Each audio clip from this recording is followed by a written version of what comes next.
माता की। भारत माता की। मेरे प्यारे देशवासियों, मेरे परिवारजन, आज वो शुभ घड़ी है जब हम देश के लिए मर मिटने वाले, देश की आजादी के लिए अपना जीवन समर्पित करने वाले, आजीवन संघर्ष करने वाले, फांसी के तख्त पर चढ़कर के भारत मां की जय के नारे लगाने वाले अनगिनत आजादी के दीवानों को नमन करने का ये पर्व है। उनका पुण्य स्मरण करने का पर्व है। आजादी के दीवानों ने आज हमें आजादी के इस पर्व में स्वतंत्रता की सांस लेने के लिए सौभाग्य दिया है। यह देश उनका ऋणी है। ऐसे हर महापुरुष के प्रति हम अपना श्रद्धा भाव व्यक्त करते हैं। मेरे प्यारे देशवासियों, आज जो महानुभाव राष्ट्र रक्षा के लिए और राष्ट्र निर्माण के लिए पूरी लगन से, पूरी प्रतिबद्धता के साथ देश की रक्षा भी कर रहे हैं, देश को नई ऊंचाई पर ले जाने का प्रयास भी कर रहे हैं। चाहे वो हमारा किसान हो, हमारा जवान हो, हमारे नौजवानों का हौसला हो, हमारी माताओं बहनों का योगदान हो, दलित हो, पीड़ित हो, शोषित हो, वंचित हो, अभावों के बीच भी स्वतंत्रता के प्रति उसकी निष्ठा, लोकतंत्र के प्रति उसकी श्रद्धा, ये पूरे विश्व के लिए एक प्रेरक घटना है। मैं आज ऐसे सभी को आदरपूर्वक नमन करता हूं। प्यारे देशवासियों, इस वर्ष और पिछले कुछ वर्षों से प्राकृतिक आपदा के कारण हम सबकी चिंता बढ़ती चली जा रही है। प्राकृतिक आपदा में अनेक लोगों ने अपने परिवारजन खोए हैं, संपत्ति खोई है, राष्ट्र ने भी पारावार नुकसान भोगा है। मैं आज उन सब के प्रति अपनी संवेदना व्यक्त करता हूं और मैं उन्हें विश्वास दिलाता हूं कि यह देश इस संकट की घड़ी में उन सब के साथ खड़ा है। मेरे प्यारे देशवासियों, हम जरा आजादी के पहले के वो दिन याद करें। सैकड़ों साल की गुलामी, हर कालखंड संघर्ष का रहा। युवा हो, बुजुर्ग हो, किसान हो, महिला हो, आदिवासी हो, उन्होंने गुलामी के खिलाफ जंग लड़ते रहे, अविरत जंग लड़ते रहे। इतिहास गवाह है कि 1857 के स्वातंत्र संग्राम जिसको हम याद करते हैं, उसके पूर्व भी हमारे देश के कई आदिवासी क्षेत्र थे जहां आजादी का जंग लड़ा जाता था। साथियों, गुलामी का इतना लंबा कालखंड,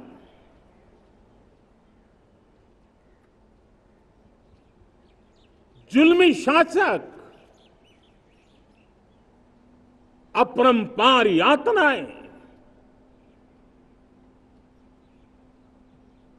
सामान्य से सामान्य मानवीयों का विश्वास तोड़ने की हर तरकीब है। उसके बावजूद भी उस समय की जनसंख्या के हिसाब से करीब 40 करोड़ देशवासी आजादी के पूर्व 40 करोड़ देशवासियों ने वो जज्बा दिखाया, वो सामर्थ्य दिखाया, वो एक सपना लेकर के चले, एक संकल्प लेकर के चलते रहे, जूझते रहे। एक ही स्वर था, वंदे मातरम। एक ही सपना था, भारत की आजादी का। 40 करोड़ देशवासियों ने, और हमें गर्व है कि हमारी रगों में उन्हीं का खून है। वो हमारे पूर्वज थे। सिर्फ 40 करोड़ लोगों ने दुनिया की महासत्ता को उखाड़ करके फेंक दिया था, गुलामी की जंजीरों को तोड़ दिया था। अगर हमारे पूर्वज, जिनका खून हमारी रगों में है, आज हम तो 140 करोड़ है। अगर 40 करोड़ गुलामी की बेड़ियों को तोड़ सकते हैं, अगर 40 करोड़ आजादी के सपने को पूर्ण कर सकते हैं, आजादी लेकर के रह सकते हैं, तो 140 करोड़ देश के मेरे नागरिक, 140 करोड़ मेरे परिवारजन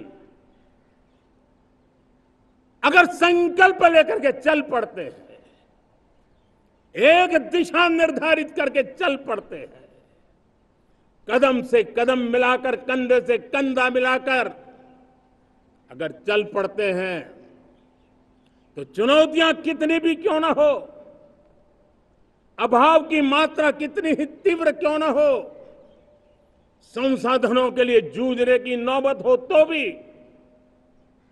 हर चुनौती को पार करते हुए हम समृद्ध भारत बना सकते हैं। हम 2047 विकसित भारत का लक्ष्य प्राप्त कर सकते हैं।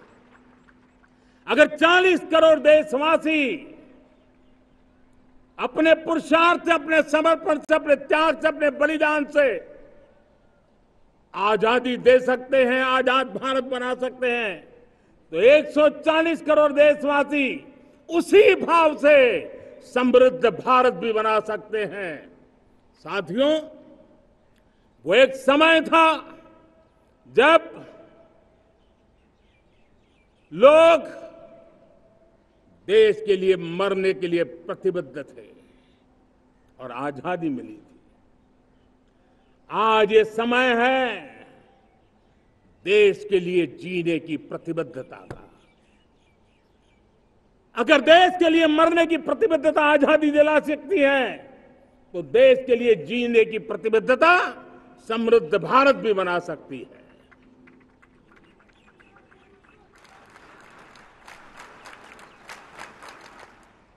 साथियों, विकसित भारत 2047 इस तरफ भाषण के शब्द नहीं है, इसके पीछे कठोर परिश्रम चल रहा है। देश के कोटि कोटि जनों के सुझाव लिए जा रहे हैं और हमने देशवासियों से सुझाव मांगे और मुझे प्रसन्नता है कि मेरे देश के करोड़ों नागरिकों ने विकसित भारत 2047 के लिए अनगिनत सुझाव दिए हैं। हर देशवासी का सपना उसमें प्रतिबिंबित हो रहा है। हर देशवासी का संकल्प उसमें झलकता है। युवा हो, बुजुर्ग हो, गांव के लोग हो, शहर के लोग हो, किसान हो, कामदार हो, दलित हो, आदिवासी हो, पहाड़ों में रहने वाले लोग हो, जंगल में रहने वाले लोग हो, शहरों में रहने वाले लोग हैं, हर किसी ने 2047 में जब देश आजादी का 100 साल मनाएगा तब तक विकसित भारत के लिए अनमोल सुझाव दिए हैं। और मैं जब इन सुझावों को देखता था मेरा मन प्रसन्न हो रहा था। उन्होंने क्या लिखा? कुछ लोगों ने कहा कि दुनिया का स्किल कैपिटल बनाने का सुझाव हमारे सामने रखा। 2047 विकसित भारत के लिए कुछ लोगों ने भारत को मैन्युफैक्चरिंग का ग्लोबल हब बनाने का सुझाव दिया। कुछ लोगों ने भारत की हमारी यूनिवर्सिटीज ग्लोबल बने इसके लिए सुझाव दिया। कुछ लोगों ने यह भी कहा कि क्या आजादी के इतने सालों के बाद हमारा मीडिया ग्लोबल नहीं होना चाहिए। कुछ लोगों ने यह भी कहा कि हमारा स्किल्ड युवा विश्व की पहली पसंद बनना चाहिए। कुछ लोगों ने सुझाव दिया भारत को जल्द से जल्द जीवन के हर क्षेत्र में आत्मनिर्भर बनना चाहिए। कई लोगों ने सुझाव दिया कि हमारे किसान जो मोटा अनाज पैदा करते हैं, जिसको हम श्री अन्न कहते हैं, उस सुपर फूड को दुनिया के हर डाइनिंग टेबल पर पहुंचाना है। हमें विश्व के पोषण को भी बल देना है और भारत के छोटे किसानों को भी मजबूती देनी है। कई लोगों ने सुझाव दिया कि देश में स्थानीय स्वराज की संस्थाओं से लेकर के अनेक इकाइयां हैं, उन सब में गवर्नेंस के रिफॉर्म की बहुत जरूरत है। कई लोगों ने लिखा कि न्याय के अंदर जो विलंब हो रहा है उसके प्रति चिंता जाहिर की और ये भी कहा कि हमारे देश में न्याय व्यवस्था में रिफॉर्म की बहुत बड़ी जरूरत है। कई लोगों ने लिखा कि कई ग्रीनफील्ड सिटीज बनाने की अब समय की मांग है। किसी ने बढ़ती हुई प्राकृतिक आपदाओं के बीच शासन प्रशासन में कैपेसिटी बिल्डिंग के लिए एक अभियान चलाने का सुझाव दिया। बहुत सारे लोगों ने यह सपना भी देखा है कि अंतरिक्ष में भारत का स्पेस स्टेशन जल्द से जल्द बनना चाहिए। किसी ने कहा भारत की जो पारंपरिक ट्रेडिशनल मेडिसिन है, हमारी औषधि है, दुनिया जब आज होलिस्टिक हेल्थ केयर की तरफ जा रही है तब हमें भारत की पारंपरिक औषधियां और वेलनेस हब के रूप में भारत को विकसित करना चाहिए। कोई कहते हैं कि अब देर नहीं होनी चाहिए, भारत जल्द से जल्द दुनिया की तीसरी सबसे बड़ी इकोनॉमी बनना चाहिए। साथियों, मैं इसलिए पढ़ रहा था कि मेरे देशवासियों ने सुझाव दिए, मेरे देश के सामान्य नागरिक ने ये सुझाव हमें दिए हैं। मैं समझता हूं जब देशवासियों की इतनी विशाल सोच हो, देशवासियों के इतने बड़े सपने हो, देशवासियों की इन बातों में जब संकल्प झलकते हो तब हमारे भीतर एक नया संकल्प दृढ़ बन जाता है, हमारे मन में आत्मविश्वास नई ऊंचाई पर पहुंच जाता है। और साथियों, देशवासियों का ये भरोसा सिर्फ कोई इंटेलेक्चुअल डिबेट नहीं है, ये भरोसा अनुभव से निकला हुआ है। ये विश्वास लंबे कालखंड के परिश्रम की पैदावार है और इसलिए देश का सामान्य मानव याद करता है जब लाल किले से कहा जाता है कि हिंदुस्तान के 18,000 गांवों में समय सीमा में बिजली पहुंचाएंगे और वो काम हो जाता है, तब भरोसा मजबूत हो जाता है। जब ये तय होता है कि आजादी के इतने सालों के बाद भी 2.5 करोड़ परिवार ऐसे हैं जहां बिजली नहीं है, वो अंधेरे में जिंदगी गुजारते हैं। 2.5 करोड़ घरों में बिजली पहुंच जाती है, तब सामान्य मानवीय का भरोसा बढ़ जाता है।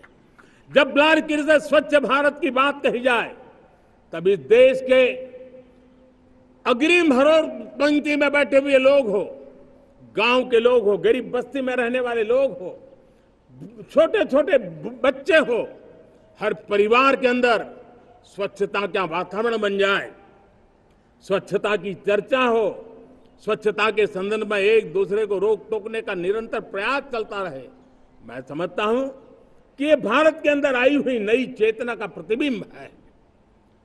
जब देश के सामने लाल किले से कहा जाए कि आज हमारे परिवारों में 3 करोड़ परिवार ऐसे हैं जिनके घर में नल से जल मिलता है, आवश्यक है हमारे इन परिवारों को पीने का शुद्ध पानी पहुंचे।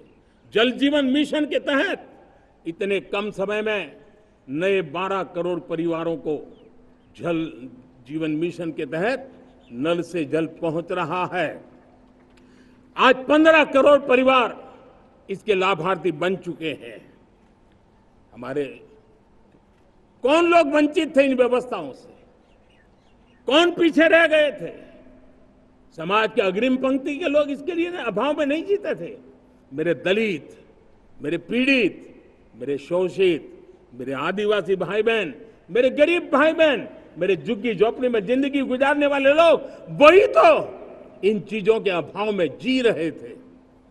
हमने अनेक ऐसे प्राथमिक आवश्यकताओं की पूर्ति के लिए जो प्रयास किया और उसका परिणाम हमारे इन सारे समाज के बंधुओं को मिला है। हमने वोकल फॉर लोकल का मंत्र दिया। आज मुझे खुशी है कि वोकल फॉर लोकल ने अर्थतंत्र के लिए एक नया मंत्र बन गया है। हर डिस्ट्रिक्ट अपनी पैदावार के लिए गर्व करने लगा है। 1 डिस्ट्रिक्ट 1 प्रोडक्ट का माहौल बना है। अब 1 डिस्ट्रिक्ट 1 प्रोडक्ट को 1 डिस्ट्रिक्ट का 1 प्रोडक्ट एक्सपोर्ट कैसे हो, उस दिशा में हर जिले सोचने लगे हैं। रिन्यूएबल एनर्जी का संकल्प लिया था। G20 समूह के देशों ने जितना किया है उससे ज्यादा भारत ने किया है, और भारत ने ऊर्जा के क्षेत्र में आत्मनिर्भर बनने के लिए, ग्लोबल वार्मिंग की चिंताओं से मुक्ति पाने के लिए हमने काम किया है। साथियों, देश गर्व करता है आज जब फिनटेक की सफलता को लेकर पूरा विश्व भारत से कुछ सीखना समझना चाहता है, तब हमारा गर्व और बढ़ जाता है।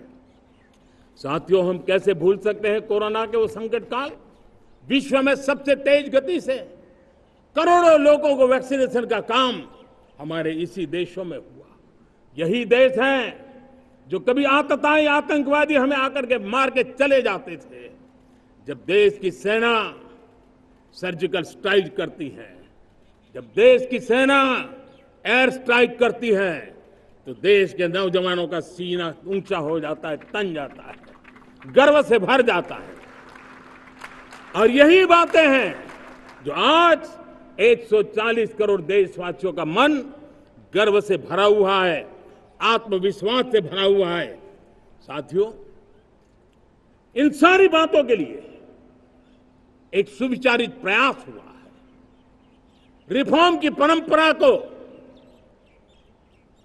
सामर्थ्य दिया गया है, नक्कर तरीकों के, नक्कर लक्ष्य को लेकर के।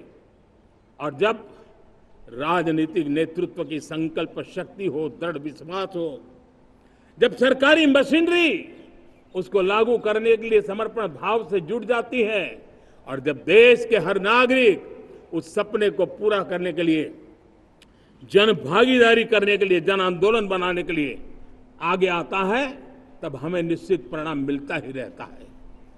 मेरे प्यारे देशवासियों, हम ये न भूलें कि इस देश उस परिस्थितियों से भी दशकों तक भी आजादी के बाद समय बिताया है, जब होती है, चलती है, अरे यार ये तो चलेगा, अरे हमें क्या मेहनत करने की जरूरत है, अरे मामला है अगली पीढ़ी दिखेगी, अरे हमको मौका मिला है यार, मौज कर लो, आगे वाला आगे का जाने, हमें क्या करना है, हम अपना समय निकाल दें।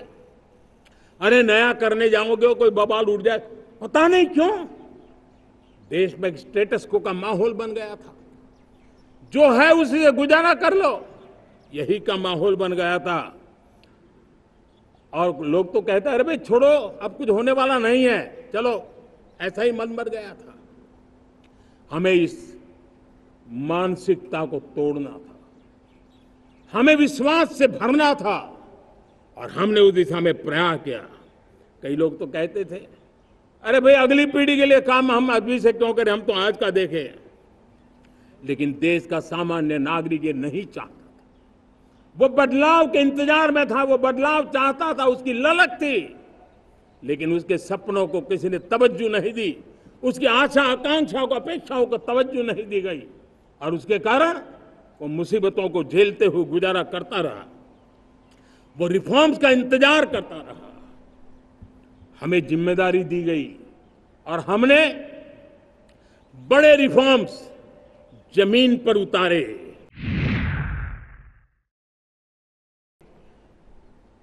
गरीब हो, मिडिल क्लास हो, हमारे वंचित लोग हो, हमारी बढ़ती जाती शहरी आबादी हो, हमारे नौजवानों के सपने हो, संकल्प हो, आकांक्षाएं हो, उनके जीवन में बदलाव लाने के लिए रिफॉर्म का मार्ग हमने चुना।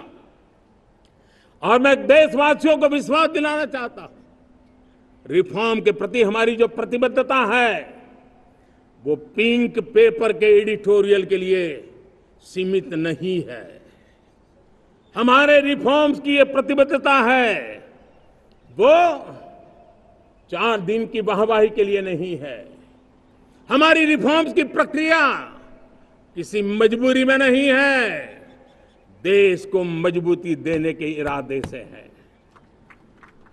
और इसलिए मैं आज कह सकता हूं, रिफॉर्म का हमारा मार्ग एक प्रकार से ग्रोथ की ब्लूप्रिंट बनी हुई है।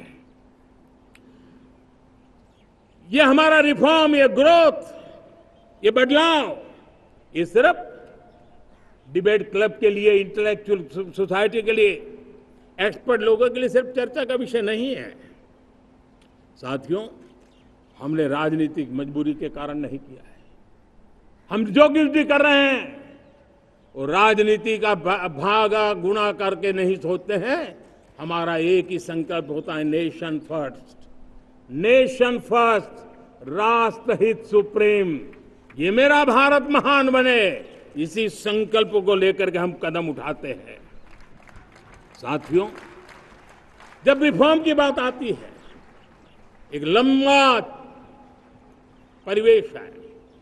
अगर मैं उसकी चर्चा में चला जाऊंगा तो शायद घंटों निकल जाएंगे, लेकिन मैं एक छोटा सा उदाहरण देना चाहता हूं। बैंकिंग क्षेत्र में जो रिफॉर्म हुआ, आप सोचिए बैंकिंग क्षेत्र का क्या हाल था।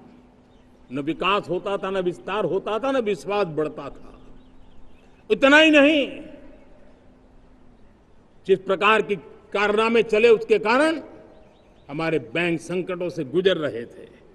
हमने बैंकिंग सेक्टर को मजबूत बनाने के लिए अनेकविध रिफॉर्म्स किए, और आज उसका कारण हमारी बैंक विश्व में जो इन्हीं गुनी मजबूत बैंकें हैं उसमें भारतीय बैंकों ने अपना स्थान बनाया है।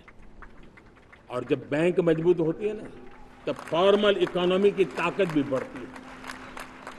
जब बैंक की व्यवस्था बन जाती है, जब सामान्य खास करके मध्यम वर्ग के परिवार की जो रिक्वायरमेंट होती है उसको पूरा करने की सबसे बड़ी ताकत बैंकिंग सेक्टर में होती है। अगर उसको होम लोन चाहिए, उसको व्हीकल का लोन चाहिए, मेरे किसान को ट्रैक्टर के लिए लोन चाहिए, मेरे नौजवानों को स्टार्टअप के लिए लोन चाहिए, मेरे नौजवानों को कभी पढ़ने के लिए, एजुकेशन के लिए लोन चाहिए, किसी को विदेश जाने के लिए लोन चाहिए, ये सारी बातें उसे संभव होती है। मुझे तो खुशी है कि मेरे पशुपालक भी, मेरे मछली पालन करने वाले भाई बहन भी आज बैंकों से लाभ ले रहे हैं। मुझे खुशी है मेरे रेहड़ी पटरी वाले लाखों भाई बहन आज बैंक से साथ जुड़ करके अपनी नई ऊंचाइयों को प्राप्त कर रहे हैं और विकास की दिशा में वो भागीदार बन रहे हैं। हमारे एमएसएमईज, हमारे लघु उद्योग के लिए तो बैंक एक सबसे बड़ी सहायक होती है। उसको रोजमर्रा पैसों की जरूरत होती है अपने नित्य मर्जी पर प्रगति के लिए, और उस काम को हमारी मजबूत बैंकों के कारण आज संभव हुआ है। साथियों, दुर्भाग्य से हमारे देश में आजादी तो मिली, लेकिन लोगों को एक प्रकार से माई बाप कल्चर से गुजरना पड़ा। सरकार के पास मांगते रहो, सरकार के पास हाथ फैलाते रहो, किसी की सिफारिश के लिए रास्ते खोजते रहो, वही कल्चर डेवलप हुआ था। आज हमने गवर्नेंस के इस मॉडल को बदला है। आज सरकार खुद लाभार्थी हितार्थी के पास जाती है। आज सरकार खुद उसके घर गैस का चूल्हा पहुंचाती है। आज सरकार खुद उसके घर पानी पहुंचाती है।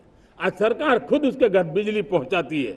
आज सरकार खुद उसको आर्थिक मदद दे करके विकास के नए आयामों को सर करने के लिए प्रेरित करती है, प्रोत्साहित करती है। आज सरकार खुद नौजवान के स्किल डेवलपमेंट के लिए अनेकविध कदम उठा रही है। साथियों, बड़े रिफॉर्म्स के लिए हमारी सरकार बहुत ही प्रतिबद्ध है और हम इसी के द्वारा देश में प्रगति की राह को चुनना चाहते हैं। साथियों, देश में नई व्यवस्थाएं बन रही है। देश को आगे ले जाने के लिए अनेकविध नीतियों को, अनेकविध पॉलिसीज को निरंतर बनाया जाए और नए सिस्टम पर देश का भरोसा भी बढ़ता रहता है, निरंतर बढ़ता रहता है। आज जो 20-25 साल का नौजवान है, जो 10 साल पहले जब 12-15 साल की उम्र का नौजवान था, उसने अपनी आंखों के सामने ये बदलाव देखा है। 10 साल के भीतर भीतर उसके सपनों को आकार मिला है, धार मिली है और उसके आत्मविश्वास में एक नई चेतना जगी है और वही देश का एक नया सामर्थ्य के रूप में उभरना है। आज विश्व भर में भारत की साख बढ़ी है, भारत के प्रति देखने का नजरिया बदला है। आज विश्व में युवाओं के लिए संभावनाओं के द्वार खुले हैं। रोजगार के अनगिनत नए अवसर जो शायद आजादी के इतने सालों के बाद भी नहीं आए थे, वो आज उनके दरवाजे पर दस्तक दे रहे हैं। संभावनाएं बढ़ती गई हैं, नए मौके बन रहे हैं। मेरे देश के युवाओं को अब धीरे धीरे चलने का इरादा नहीं है। मेरा देश का नौजवान इंक्रीमेंटल प्रगति में विश्वास नहीं करता। मेरा देश का नौजवान छलांग मारने के मूड में है। वो छलांग मार के नई सिद्धियों को प्राप्त करने के मूड में है। मैं कहना चाहूंगा, भारत के लिए गोल्डन एरा है। वैश्विक परिस्थितियों की तुलना में भी देखें, ये गोल्डन एरा है। ये हमारा स्वर्णिम कालखंड है। मेरे प्यारे देशवासियों, ये अवसर हमें जाने नहीं देना है। ये मौका हमें जाने नहीं देना चाहिए और इसी मौके को पकड़ करके अपने सपने और संकल्पों को लेकर के चल पड़ेंगे तो हम देश की स्वर्णिम भारत की जो अपेक्षा और हमें विकसित भारत का 2047 का लक्ष्य हम पूरा करके रहेंगे। हम सदियों की बेड़ियों को तोड़ करके निकले हैं। आज टूरिज्म का क्षेत्र हो, एमएसएमई का क्षेत्र हो, एजुकेशन हो, हेल्थ सेक्टर हो, ट्रांसपोर्ट सेक्टर हो, खेती और किसानी का सेक्टर हो, हर सेक्टर में एक नया आधुनिक सिस्टम बन रहा है। हम विश्व की बेस्ट प्रैक्टिसेस को भी आगे देख रखते हुए हम हमारे देश की परिस्थितियों के अनुसार आगे बढ़ना चाहते हैं। हर सेक्टर में आधुनिकता की जरूरत है, नएपन की जरूरत है, टेक्नोलॉजी को जोड़ने की जरूरत है और हर सेक्टर में हमारी नई नीतियों के कारण इन सारे क्षेत्रों में एक नया सपोर्ट मिल रहा है, नई ताकत मिल रही है।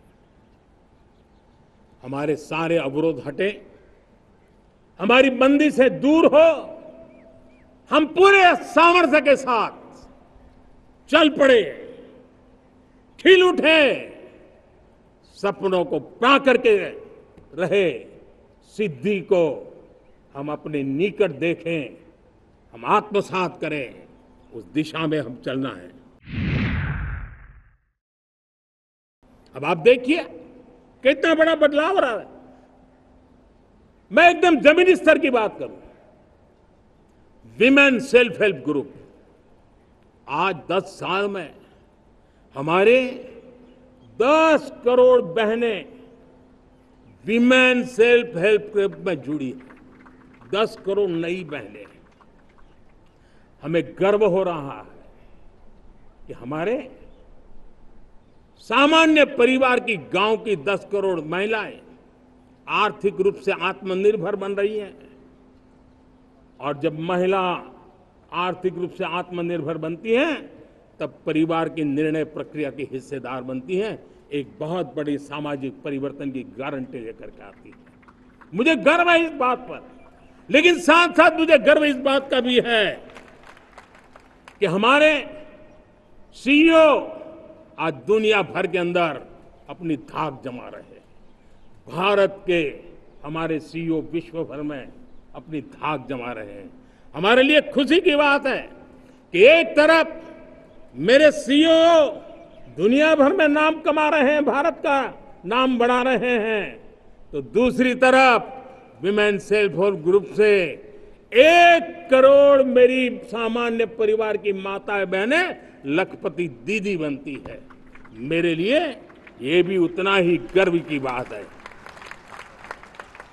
अब हमने सेल्फ हेल्प ग्रुप को 10 लाख रुपए से 20 लाख रुपए देने का निर्णय किया है। अब तक 9 लाख करोड़ रुपए बैंकों के माध्यम से हमारे इन विमेन सेल्फ हेल्प ग्रुप को मिले हैं, और जिसकी मदद से वो अपने अनेकविध कामों को बढ़ावा रहे हैं। मेरे साथियों, मेरे नौजवान इस तरफ ध्यान दें। स्पेस सेक्टर एक फ्यूचर है हमारे साथ जुड़ा हुआ, एक महत्वपूर्ण पहलू है। हम उस पर भी बल दे रहे हैं। हमने स्पेस सेक्टर में बहुत रिफॉर्म किए हैं।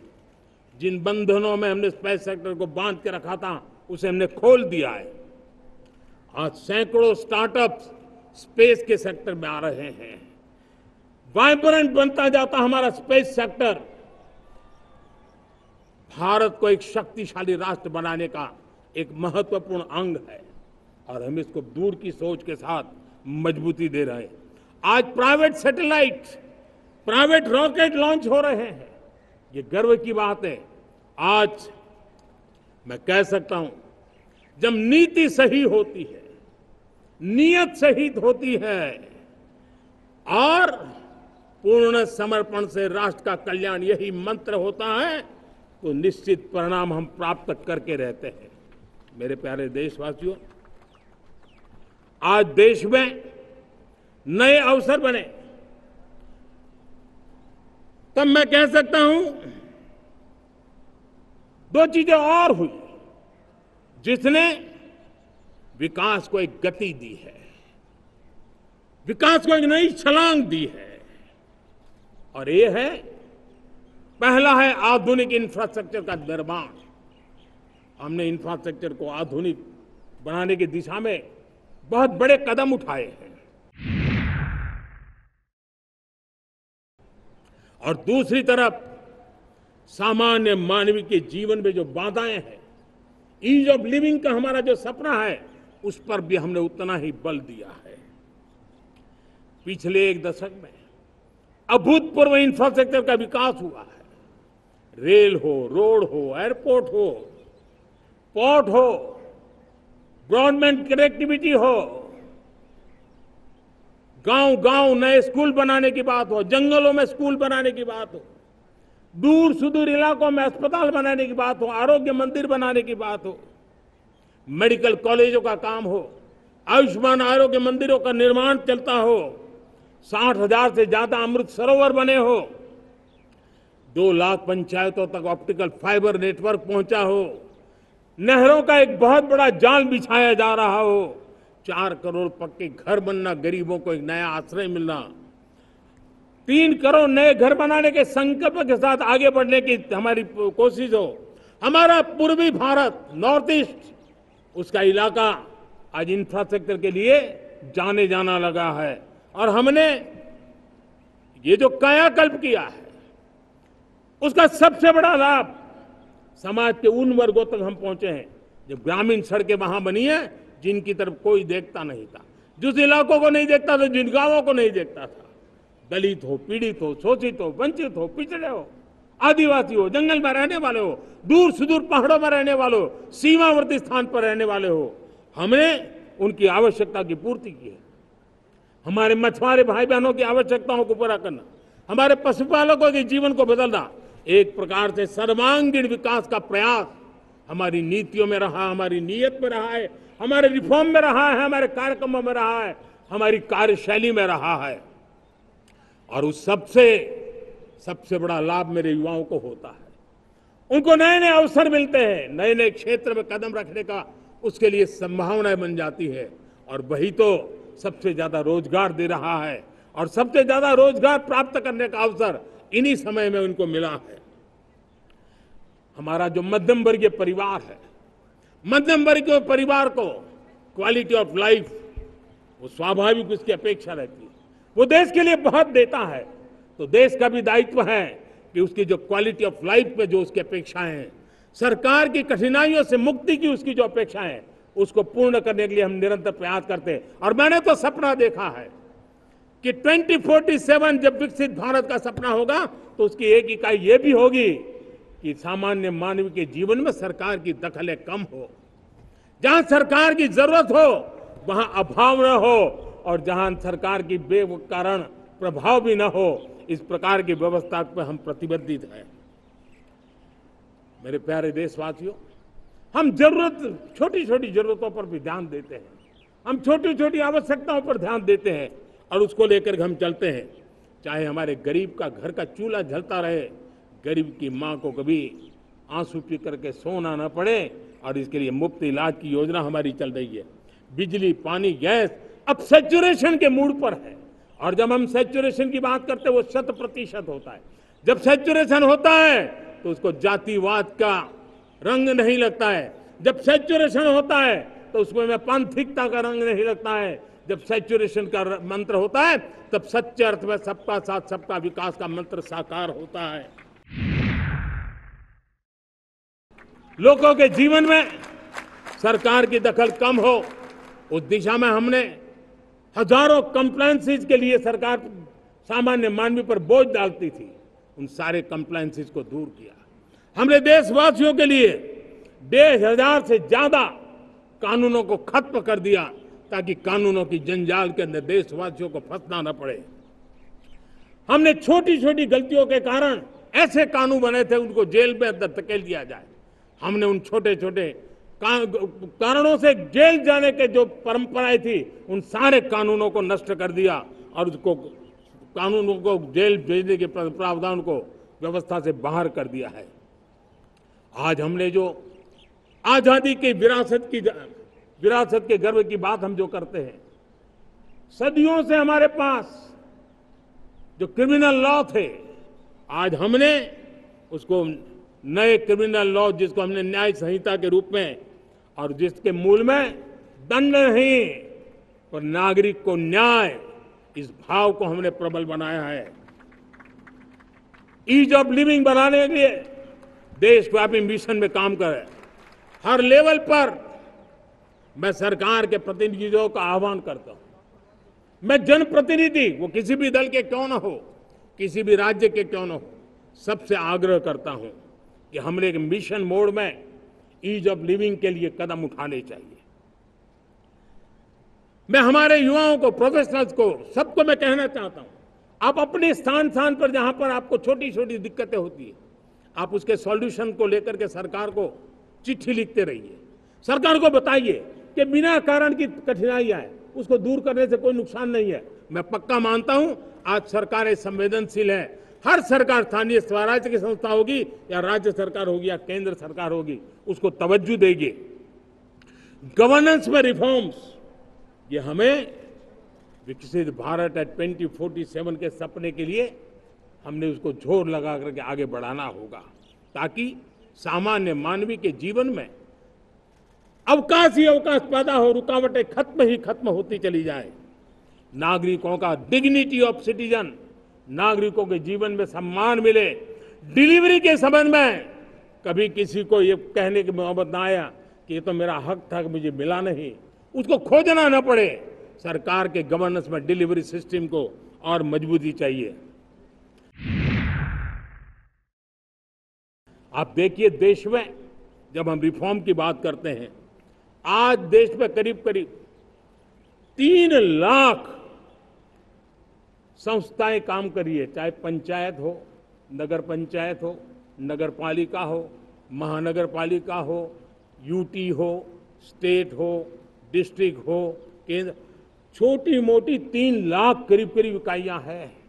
अगर ये हमारे 3 लाख इकाइयों को मैं आज आह्वान करता हूं कि अगर आप साल में अपने स्तर पर जिन चीजों की जरूरत है सामान्य मानव के लिए 2 रिफॉर्म करें, ज्यादा नहीं कह रहा हूं मेरे साथियों, एक पंचायत हो, एक राज्य सरकार हो, कोई विभाग हो, सिर्फ 1 साल में 2 रिफॉर्म और उसको जमीन पर उतारें।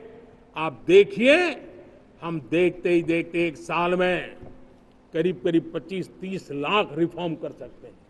जब 25-30 लाख रिफॉर्म हो जाए तब सामान्य मानवी का विश्वास कितना बढ़ जाएगा, उसकी शक्ति राष्ट्र को नई ऊंचाई पर ले जाने में कितनी काम आएगी।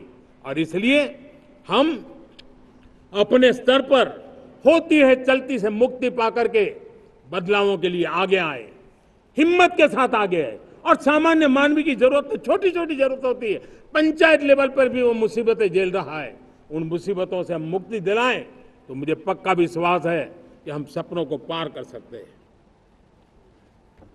मेरे प्यारे देशवासियों, आज देश आकांक्षाओं से भरा हुआ है। हमारे देश का नौजवान नई सिद्धियों को चूमना चाहता है, नए नए शिखरों पर वो कदम रखना चाहता है, और इसलिए हमारी कोशिश है हर सेक्टर में कार्य को हम गति दें, तेज गति दें, और उसके द्वारा पहले हम हर सेक्टर में नए अवसर पैदा करें। दूसरा, ये बदलती हुई व्यवस्थाओं के लिए जो सपोर्टिव इंफ्रास्ट्रक्चर चाहिए, उन इंफ्रास्ट्रक्चर पर हम बदलाव के मजबूती देने की दिशा में काम करें। और तीसरी बात है, नागरिकों की मूलभूत सुविधाओं के विषय में हम प्राथमिकता दें, उसको बल दें। इन तीनों भारत में एक एस्पिरेशनल सोसाइटी का निर्माण किया है, और उसके परिणाम स्वरूप आज समाज खुद एक विश्वास से भरा हुआ है।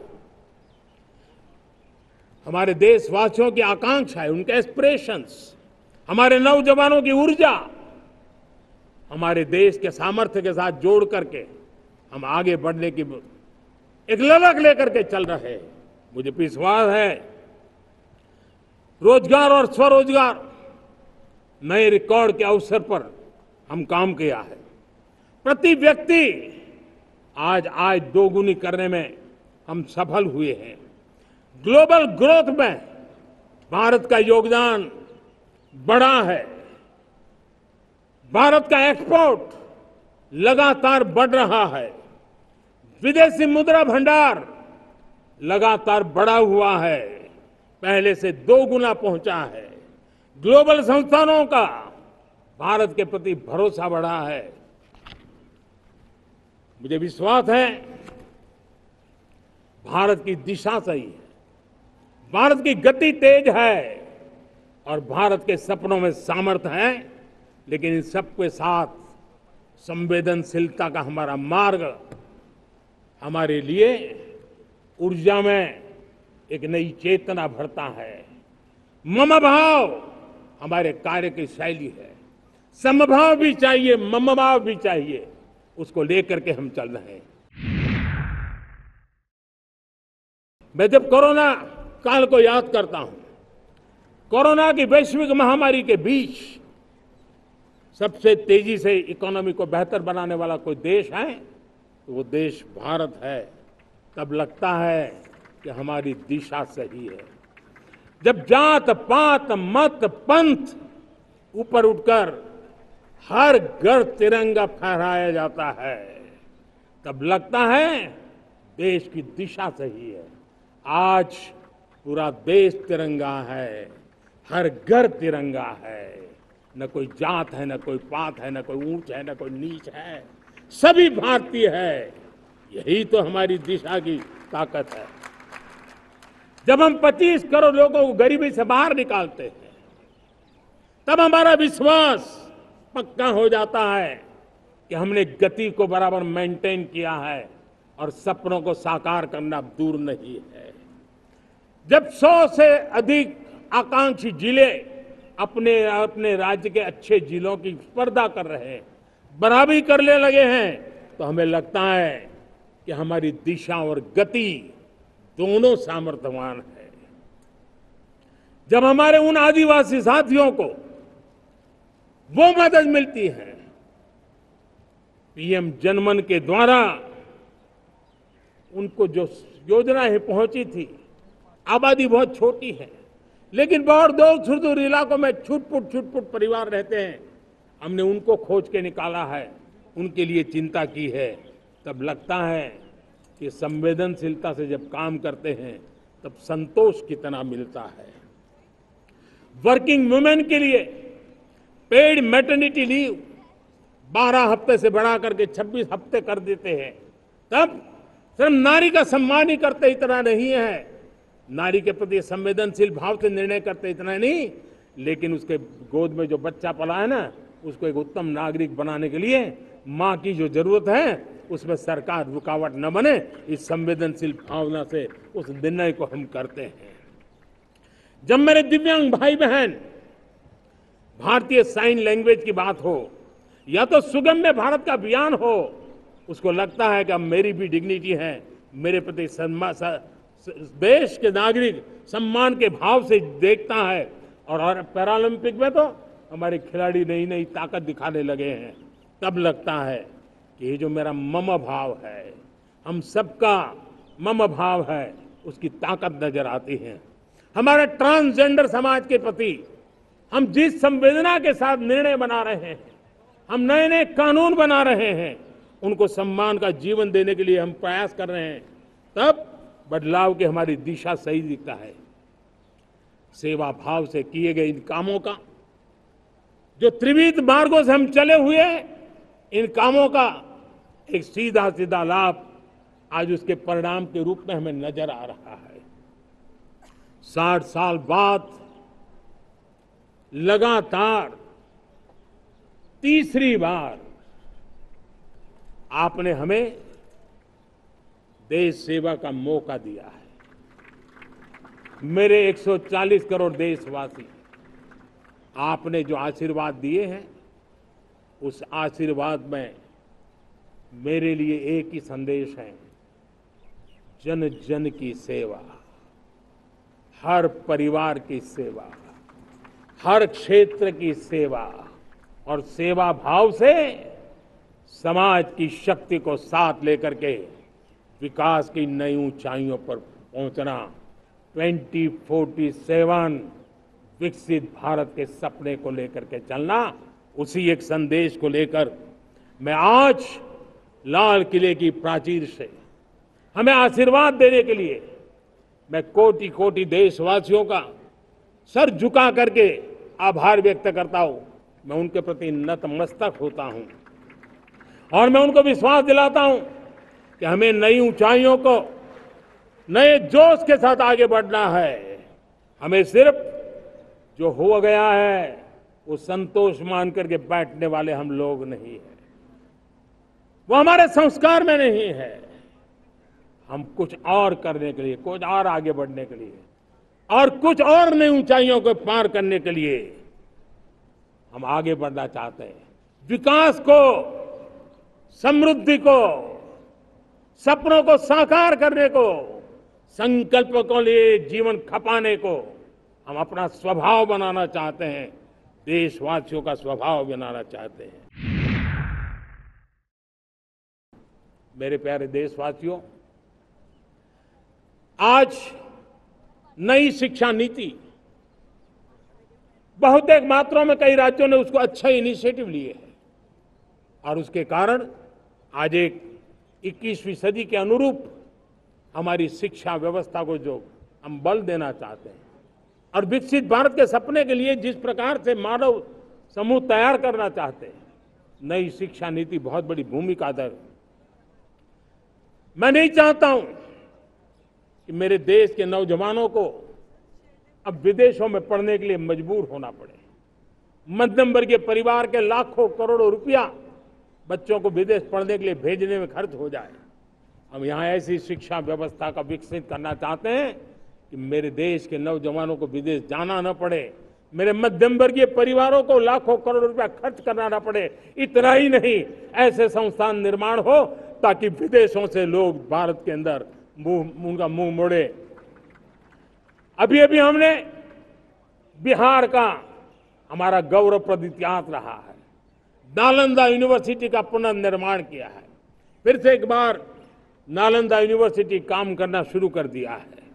लेकिन हमें शिक्षा के क्षेत्र में फिर से एक बार सदियों पुराने उस नालंदा स्पिरिट को जगाना होगा, उस नालंदा स्पिरिट को जीना होगा, उस नालंदा स्पिरिट को लेकर के बड़े विश्वास के साथ विश्व की ज्ञान की परंपराओं को नई चेतना देने का काम हमें करना होगा। मुझे पक्का विश्वास है कि नई शिक्षा नीति ने मातृभाषा पर बल दिया है। मैं राज्य सरकारों से कहूंगा, मैं देश की सभी संस्थानों से कहूंगा कि भाषा के कारण हमारे देश की टैलेंट को रुकावट नहीं आनी चाहिए, भाषा अवरुद्ध नहीं होनी चाहिए। मातृभाषा का सामर्थ्य हमारे देश के छोटे छोटे गरीब से गरीब मां के बेटे को भी सपने पूरा करने का ताकत देता है। और इसलिए हमने हमारी मातृभाषा में पढ़ाई, जीवन में मातृभाषा का स्थान, परिवार में मातृभाषा का स्थान, उसकी ओर हमें बल देना होगा। मेरे प्यारे देशवासियों, जिस प्रकार से आज विश्व का में बदलाव नजर आ रहा है और तब जाकर के स्किल का महत्व बहुत बढ़ गया है और हम स्किल को और नई एक ताकत देना चाहते हैं। हम इंडस्ट्री 4.0 को ध्यान में रख करके हम स्किल डेवलपमेंट चाहते हैं। हम जीवन के हर क्षेत्र में, हम एग्रीकल्चर सेक्टर में भी कैपेसिटी बिल्डिंग करने के लिए स्किल डेवलपमेंट चाहते हैं। हम तो हमारा सफाई का क्षेत्र हो, उसमें भी एक नए स्किल डेवलपमेंट की ओर बल देना चाहते हैं। और हम स्किल इंडिया प्रोग्राम को बहुत व्यापक रूप से इस बार लेकर के आए हैं। बजट में भी इसका बहुत बड़ा, इस बजट में इंटर्नशिप को भी हमने बल दिया है ताकि हमारे नौजवानों को एक एक्सपीरियंस मिले, उनकी कैपेसिटी बिल्डिंग हो और बाजार में उनका ताकत दिखाई दे। उस प्रकार से मैं स्किल युवाओं को तैयार करना चाहता हूं। और इसलिए कई बार, और दोस्तों, आज विश्व की परिस्थिति को देखते हुए मैं साफ साफ देख रहा हूं कि भारत का स्किल्ड मैन पावर जो है, हमारा स्किलफुल जो नौजवान है, वो ग्लोबल जॉब मार्केट में अपनी दमक बनाए। हम उस सपने को लेकर के आगे चल रहे हैं। साथियों, विश्व जिस तेजी से बदल रहा है, जीवन के हर क्षेत्र में साइंस और टेक्नोलॉजी का महत्व बढ़ता चला जाने वाला है। हमें साइंस को बहुत बढ़ देने की आवश्यकता है। और मैंने देखा चंद्रयान की सफलता के बाद हमारे स्कूल कॉलेज के अंदर साइंस और टेक्नोलॉजी के प्रति एक नई रुचि का वातावरण बना है, नई दिलचस्पी बढ़ी है। तब हमारे शिक्षा संस्थानों ने ये जो मनोभाव बना है उसको नर्चर करने के लिए आगे आना होगा। भारत सरकार ने भी रिसर्च के लिए सपोर्ट बढ़ा दिया है। हमने ज्यादा से ज्यादा चेयर स्थापित किए हैं। हमने नेशनल रिसर्च फाउंडेशन बना करके हमने उसको एक कानूनी परिवेश में ला करके स्थायी रूप से एक व्यवस्था विकसित की है ताकि रिसर्च को लेकर के निरंतर बल मिले और ये रिसर्च फाउंडेशन उस काम को करे। मेरे बड़े गर्व की बात है कि बजट में हमने 1 लाख करोड़ रुपया रिसर्च और इनोवेशन के लिए हमने देने का निर्णय किया है ताकि हमारे देश के नौजवान के पास जो आइडियाज है, उस आइडियाज को हम जमीन पर उतार पाए। साथियों, आज भी हमारे देश में मेडिकल एजुकेशन के लिए हमारे बच्चे बाहर जा रहे हैं। वैसा कहा मैंने, वो ज्यादातर मध्यम वर्गीय परिवार के हैं, उनके लाखों करोड़ों रुपए खर्च हो जाते हैं। और तब जाकर के हमने पिछले 10 साल में मेडिकल सीटों को करीब करीब 1 लाख कर दिया। आज मैं करीब करीब 25,000 युवा हर साल विदेश में मेडिकल एजुकेशन के लिए जाते हैं। और ऐसे ऐसे देश में जाना पड़ रहा है, कभी कभी तो मैं सुनता हूं तो हैरान हो जाता हूं। और इसलिए हमने तय किया है कि अगले 5 साल में मेडिकल लाइन में 75,000 नई सीटें बनाई जाएगी। मेरे प्यारे देशवासियों, विकसित भारत 2047 वो स्वस्थ भारत भी होना चाहिए। और जब स्वस्थ भारत हो तो आज जो बच्चे हैं उनके पोषण पर आज से ही ध्यान देने की जरूरत है। और इसलिए हमने विकसित भारत की जो पहली पीढ़ी है उनकी तरफ विशेष ध्यान दे करके हमने पोषण का एक अभियान चला है। हमने राष्ट्रीय पोषण मिशन शुरू किया है। पोषण को हमने प्राथमिकता दी है। मेरे प्यारे देशवासियों, हमारी कृषि व्यवस्था को ट्रांसफॉर्म करना बहुत जरूरी है, समय की मांग है। हम सदियों से जिस परंपरा में दबे हुए हैं, जकड़े हुए हैं, उससे मुक्ति पानी होगी। और हमारे किसानों को उसके लिए हम मदद भी दे रहे हैं। हम उसको ट्रांसफॉर्म करने की दिशा में लगातार काम करते आए हैं। आज आसान ऋण दे रहे हैं किसानों को, टेक्नोलॉजी की मदद दे रहे हैं। किसान जो पैदावार करता है उसको वैल्यू एडिशन के लिए हम काम कर रहे हैं। उसके लिए मार्केटिंग के लिए पूरा प्रबंध करते हैं ताकि उसको एंड टू एंड हर जगह पे हैंड होल्डिंग की व्यवस्था हो। उस दिशा में हम काम कर रहे हैं। आज जब धरती माता के प्रति सारा विश्व चिंतित है, जिस प्रकार से उर्वरक के कारण हमारी धरती माता की शहद दिनों दिन बिगड़ता जा रही है, हमारी धरती माता की उत्पादकता क्षमता खत्म होती चली जा रही है, कम होती चली जा रही है। और उस समय मैं मेरे देश के लाखों किसानों का आभार व्यक्त करना चाहता हूं जिन्होंने प्राकृतिक खेती का रास्ता चुना है और हमारी धरती माता की सेवा करने का भी उन्होंने बीड़ा उठाया है। और इस बार बजट में भी हमने प्राकृतिक खेती को बल देने के लिए बहुत बड़ी योजनाओं के साथ बहुत बड़ा बजट में प्रावधान किया है। मेरे प्यारे देशवासियों, आज दुनिया की स्थिति में देखता हूं, पूरा विश्व होलिस्टिक हेल्थ केयर की तरफ मुड़ रहा है। और तब उनको ऑर्गेनिक फूड ये उनकी प्रथम पसंद बनी है। आज विश्व के लिए ऑर्गेनिक फूड का अगर कोई फूड बास्केट बन सकता है तो मेरे देश का किसान बना सकता है, मेरा देश बन सकता है। और इसलिए हम आने वाले दिनों में उस सपने को लेकर के आगे चलना चाहते हैं ताकि ऑर्गेनिक फूड की जो विश्व की मांग है, उस ऑर्गेनिक फूड का बास्केट हमारा देश कैसे बने, किसानों का जीवन आसान बने, गांव में टॉप क्लास इंटरनेट कनेक्टिविटी मिले, किसानों को स्वास्थ्य सुविधाएं मिले, किसान के बच्चों को पढ़ने के लिए स्मार्ट स्कूल अवेलेबल हो, किसान के बच्चों को रोजगार उपलब्ध हो। छोटी छोटे खेती के टुकड़ों पर पूरा परिवार आज जीना बड़ा मुश्किल हो रहा है, तब उनके नौजवानों के लिए वो स्किल मिले ताकि उनके नए रोजगार मिले, नए आय के साधन बने। इसका एक कॉम्प्रिहेंसिव प्रयास हम कर रहे हैं। बीते वर्षों में वुमेन लेड डेवलपमेंट मॉडल पर हमने काम किया है। इनोवेशन हो, एम्प्लॉयमेंट हो, एंटरप्रेन्योरशिप हो, हर सेक्टर में महिलाओं के कदम बढ़ते जा रहे हैं। महिलाएं सिर्फ भागीदारी बढ़ा रही है ऐसा नहीं, महिलाएं नेतृत्व दे रही है। आज अनेक क्षेत्रों में, आज हमारे रक्षा क्षेत्र में देखिए, हमारा एयरफोर्स हो, हमारी आर्मी हो, हमारी नेवी हो, हमारा स्पेस सेक्टर हो, आज हमारी महिलाओं का हम दमखम देख रहे हैं देश के लिए। लेकिन दूसरी तरफ कुछ चिंता की बातें भी आती हैं और मैं आज लाल किले से फिर बार एक अपनी पीड़ा व्यक्त करना चाहता हूं।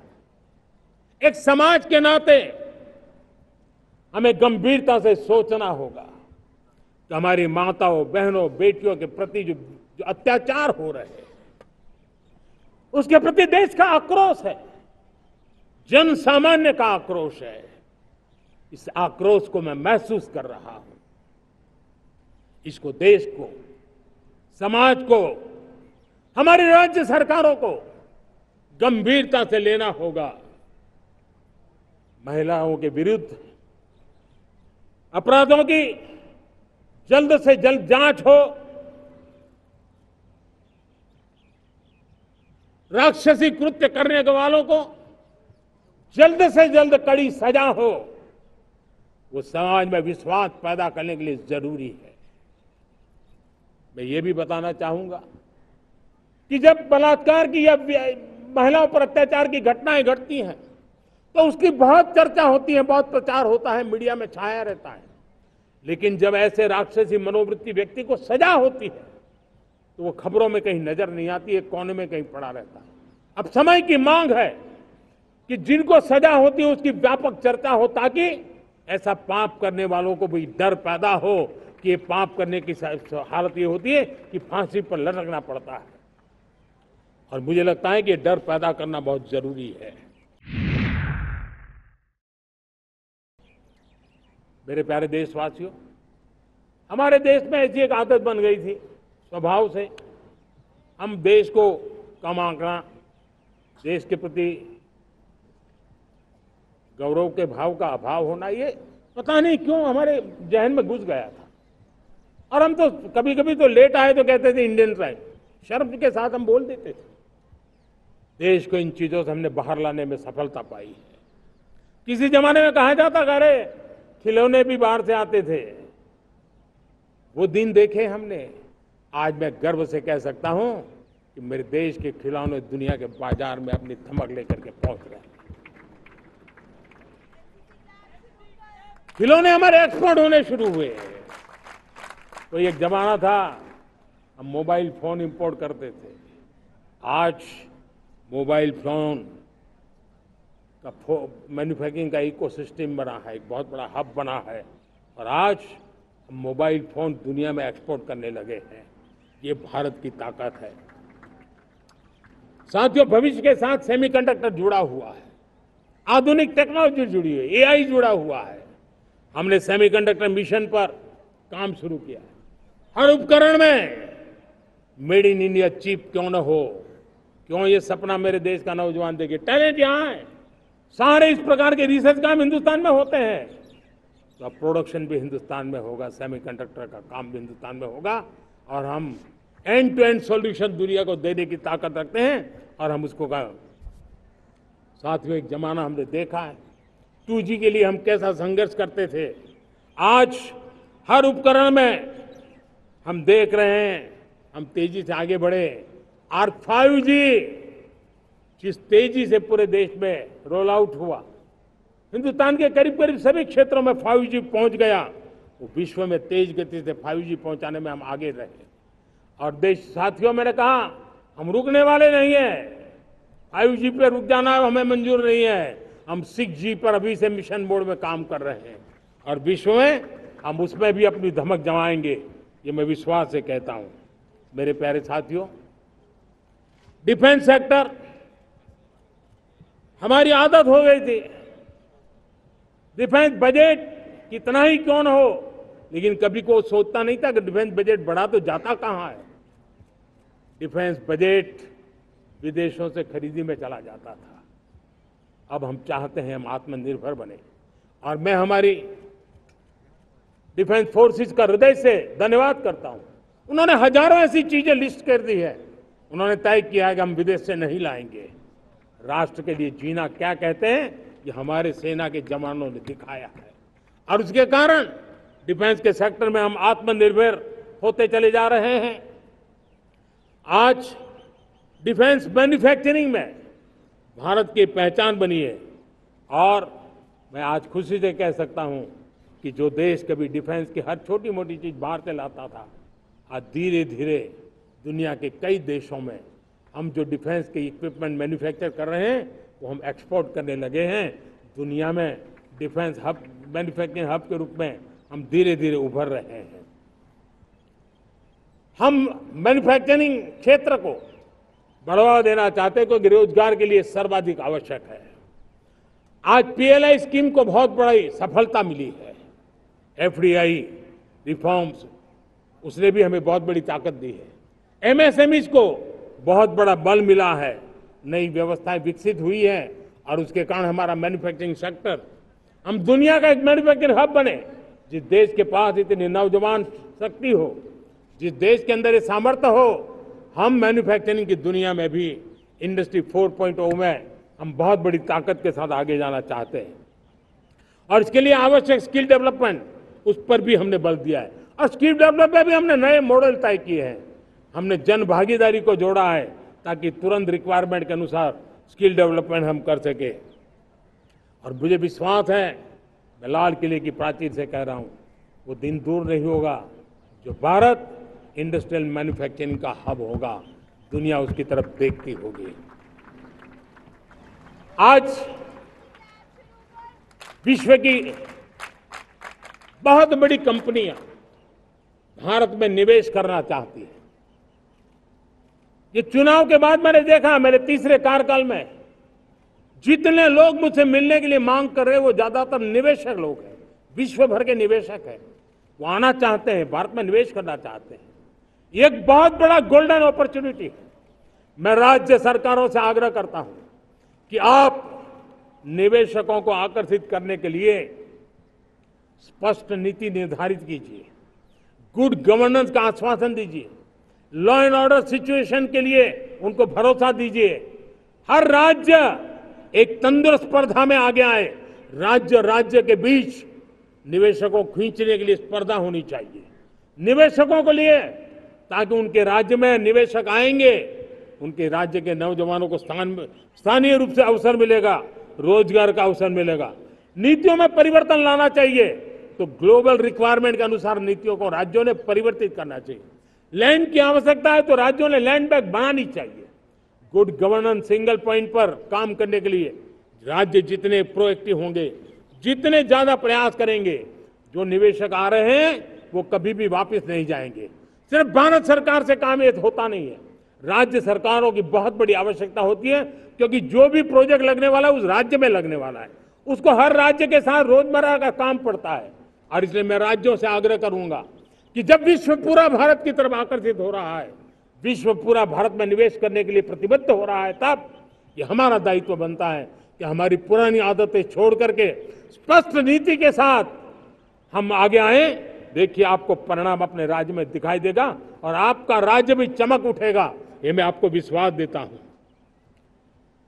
साथियों, भारत अपनी बेस्ट क्वालिटी के लिए पहचानी जाए, ये बहुत जरूरी है। अब विश्व के लिए हमें डिजाइन ऑफ इंडिया का क्षेत्र, डिजाइन इन इंडिया, इस पर हमने बल देना है। हमें कोशिश करनी है अब इंडियन स्टैंडर्ड इंटरनेशनल स्टैंडर्ड बनने चाहिए। इंडियन स्टैंडर्ड इंटरनेशनल स्टैंडर्ड बनेंगे तब हमारी हर चीज को सहजता से मोहर लग जाएगी और ये हमारे प्रोडक्शन की क्वालिटी पर निर्भर करेगा, हमारी सेवा की क्वालिटी पर निर्भर करेगा, हमारे अप्रोच की क्वालिटी पर निर्भर करेगा। और इसलिए हमें क्वालिटी पर बल देकर के आगे बढ़ना है।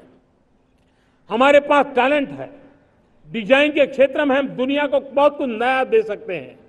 डिजाइन इन इंडिया, इस आह्वान को लेकर के हमें अब आगे चलना है। Design in India and design for the world, इस सपने को लेकर के चलना है। मैं देख रहा हूं गेमिंग की दुनिया का बहुत बड़ा मार्केट खड़ा हुआ है, लेकिन आज भी गेमिंग की दुनिया पर प्रभाव, खास करके उन खेलों को बनाने वाले लोग, प्रोडक्ट करने वाले लोग, विदेशी कमाई होती।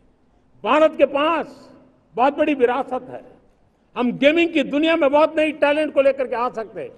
विश्व के हर बच्चे को हमारे देश के बनी हुई गेमिंग की ओर आकर्षित कर सकते हैं।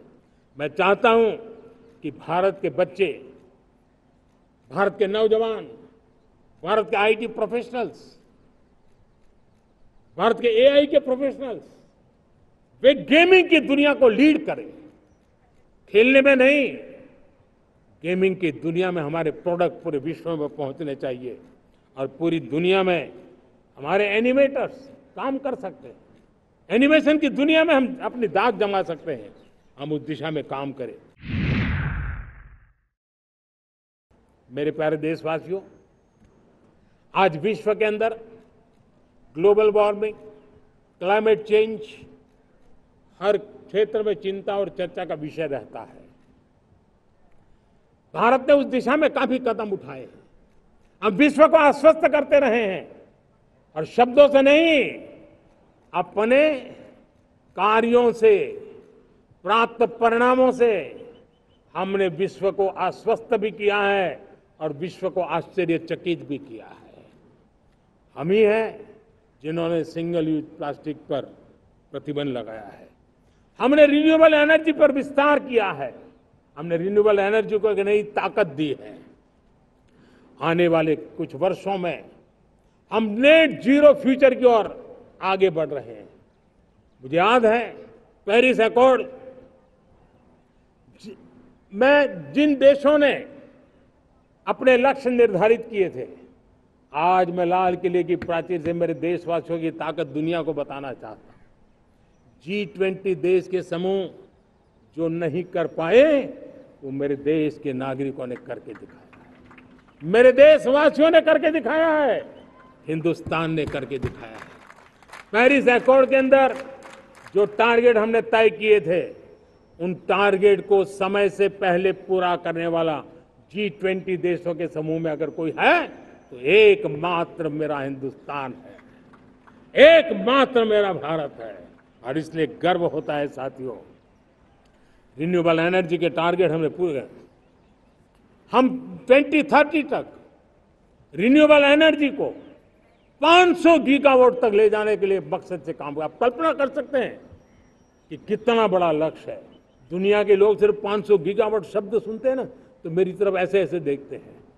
लेकिन आज मैं विश्वास से कह रहा हूं देशवासियों को कि इस लक्ष्य को भी हम पूरा करके रहेंगे और ये मानव जाति की भी सेवा करेगा, हमारे भविष्य की भी सेवा करेगा, हमारे बच्चों के उज्जवल भविष्य की गारंटी बनेगा। हमने 2030 तक हमारी रेलवे को नेट जीरो एमिशन का लक्ष्य लेकर के हम चल रहे हैं। साथियों, पीएम सूर्य घर मुफ्त बिजली योजना उसको एक नई ताकत देने वाली है और ये बदलाव का फल मेरे देश के सामान्य परिवार को मिला, विशेष करके मेरे मध्यम वर्ग को मिलेगा जब उसका बिजली का बिल मुक्त हो जाएगा। इलेक्ट्रिक व्हीकल उसकी मांग बढ़ती जा रही है। जब पीएम सूर्य घर योजना से वो बिजली उत्पादन करता है सूर्य से, तो उसका व्हीकल का प्रवास का खर्चा भी वो कम कर सकता है। साथियों, हम ग्रीन हाइड्रोजन मिशन लेकर के एक ग्लोबल हब बनना चाहते हैं। बहुत तेजी से नीतियां बनाई गई है, बहुत तेजी से उसका इम्प्लीमेंटेशन का काम हो रहा है और भारत ग्रीन हाइड्रोजन एक न्यू एनर्जी की दिशा में हम जाना चाहते हैं। और ये सारे जो प्रयास चल रहे हैं, क्लाइमेट की चिंता तो है ही है, ग्लोबल वार्मिंग की चिंता है, लेकिन इसके अंदर ग्रीन जॉब्स की बहुत बड़ी संभावना है और इसलिए आने वाले कालखंड में ग्रीन जॉब्स का महत्व बढ़ता है। तो उसको सबसे पहले कैप्चर करने के लिए मेरे देश के नौजवानों को अवसर देने के लिए और ग्रीन जॉब्स के लिए एक बहुत बड़ा क्षेत्र को बढ़ावा दे रहे हैं। मेरे प्यारे देशवासियों, आज हमारे साथ इस तिरंगे झंडे के नीचे वो नौजवान बैठे हैं जिन्होंने ओलंपिक की दुनिया में भारत का परचम लहराया। मैं मेरे देश के सभी एथलीट्स को, मेरे देश के सभी खिलाड़ियों को 140 करोड़ देशवासियों की तरफ से बधाई देता हूं और हम नए सपने, नए संकल्प, अत्यंतिक पुरुषार्थ के साथ नए लक्ष्यों को हासिल करने के लिए आगे बढ़ेंगे, ऐसा मैं विश्वास के साथ उनको शुभकामनाएं भी देता हूं। आने वाले कुछ दिनों में भारत के एक बहुत बड़ा दस्ता पैरालंपिक के लिए पेरिस जाने के लिए रवाना होगा। मैं मेरे सभी पैरालंपिक खिलाड़ियों को भी हृदय से बहुत बहुत शुभकामनाएं देता हूं। साथियों, भारत ने G20 को ऑर्गेनाइज किया, हिंदुस्तान के अनेक शहरों में ऑर्गेनाइज किया, 200 से ज्यादा इवेंट किए। पूरे विश्व में G20 का इतना बड़ा व्याप, इतना बड़ा कार्यक्रम कभी नहीं हुआ, इस बार हुआ। इसने एक बात सिद्ध कर दी है कि भारत में बड़े से बड़े कार्यक्रम ऑर्गेनाइज करने की ताकत है। भारत को किसी कोई भी हॉस्पिटैलिटी का सामर्थ्य भारत में सबसे ज्यादा है। अगर ये सिद्ध हो चुका है तो साथियों, हिंदुस्तान का सपना है कि 2036 में जो ओलंपिक होगा वो मेरे हिंदुस्तान की धरती पर हो। इसके लिए हम तैयारी कर रहे हैं, उसके लिए हम आगे बढ़ेंगे।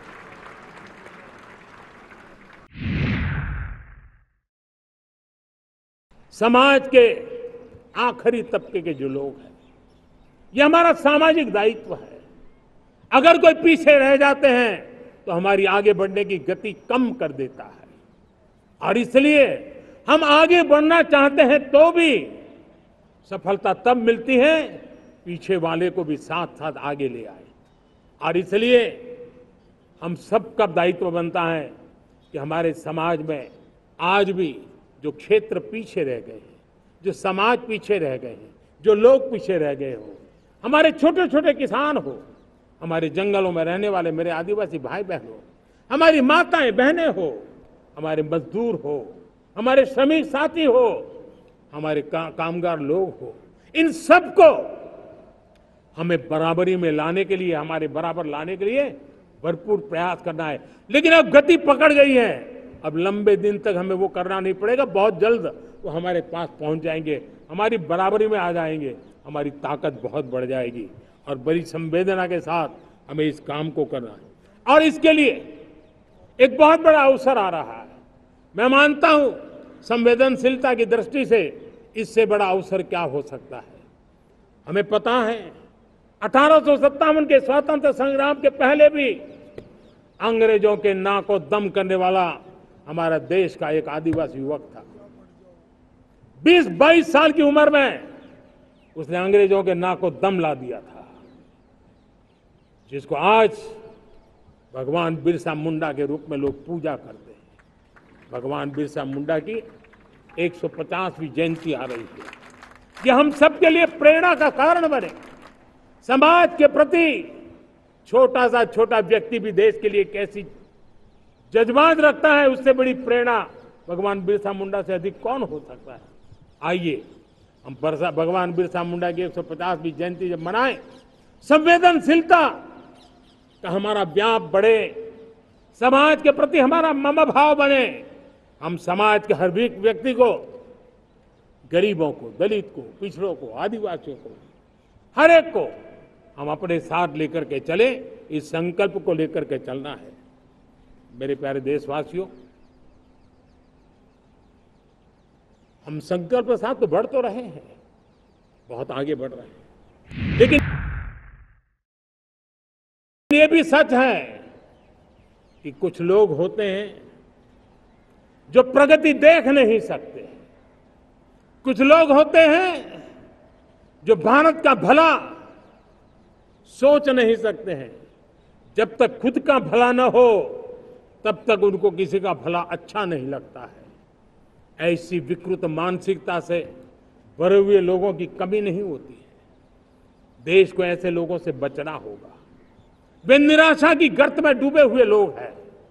ऐसे मुट्ठी भर निराशा की गर्त में डूबे हुए लोग जब उनके गोद में विकृति पलती है तब वो विनाश का कारण बन जाती है। सर्वनाश का कारण बन जाती है, एनार्की का मार्ग ले लेती है, और तब देश को इतनी बड़ी हानि हो जाती है जिसकी भरपाई करने में हमें नए सिरे से मेहनत करनी पड़ती है। इसलिए ऐसे जो छुटपुट निराशावादी तत्व होते हैं, वो सिर्फ निराशा इतना नहीं है, उनकी गोद में विकृति पल रही है। ये विकृति विनाश के, सर्वनाश के सपने देख रही है, ताने बाने जोड़ने की प्रयासों में लगी हुई है। देश को इसे समझना होगा। लेकिन मैं देशवासियों को कहना चाहता हूं कि हम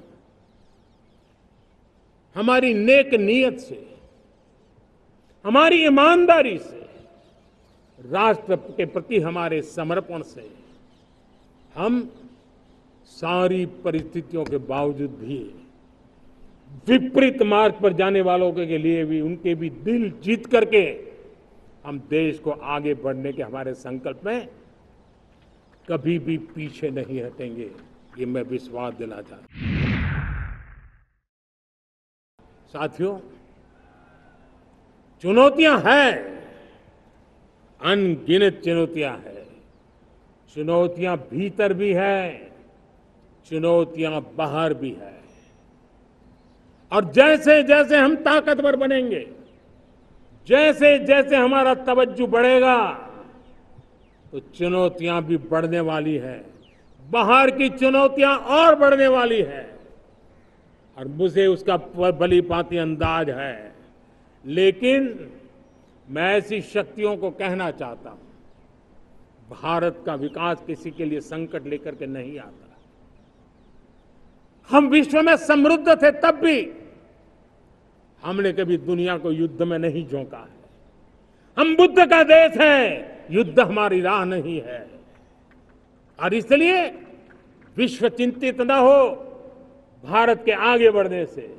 मैं विश्व समुदाय को विश्वास दिलाता हूं कि आप भारत के संस्कारों को समझिए, भारत के हजारों साल के इतिहास को समझिए।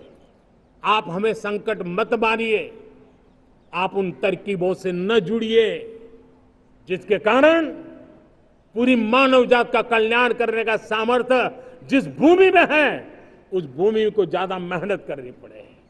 लेकिन फिर भी मैं देशवासियों को कहना चाहता हूं, चुनौतियां कितनी ही क्यों न हो, चुनौती को चुनौती देना ये हिंदुस्तान की फितरत में है।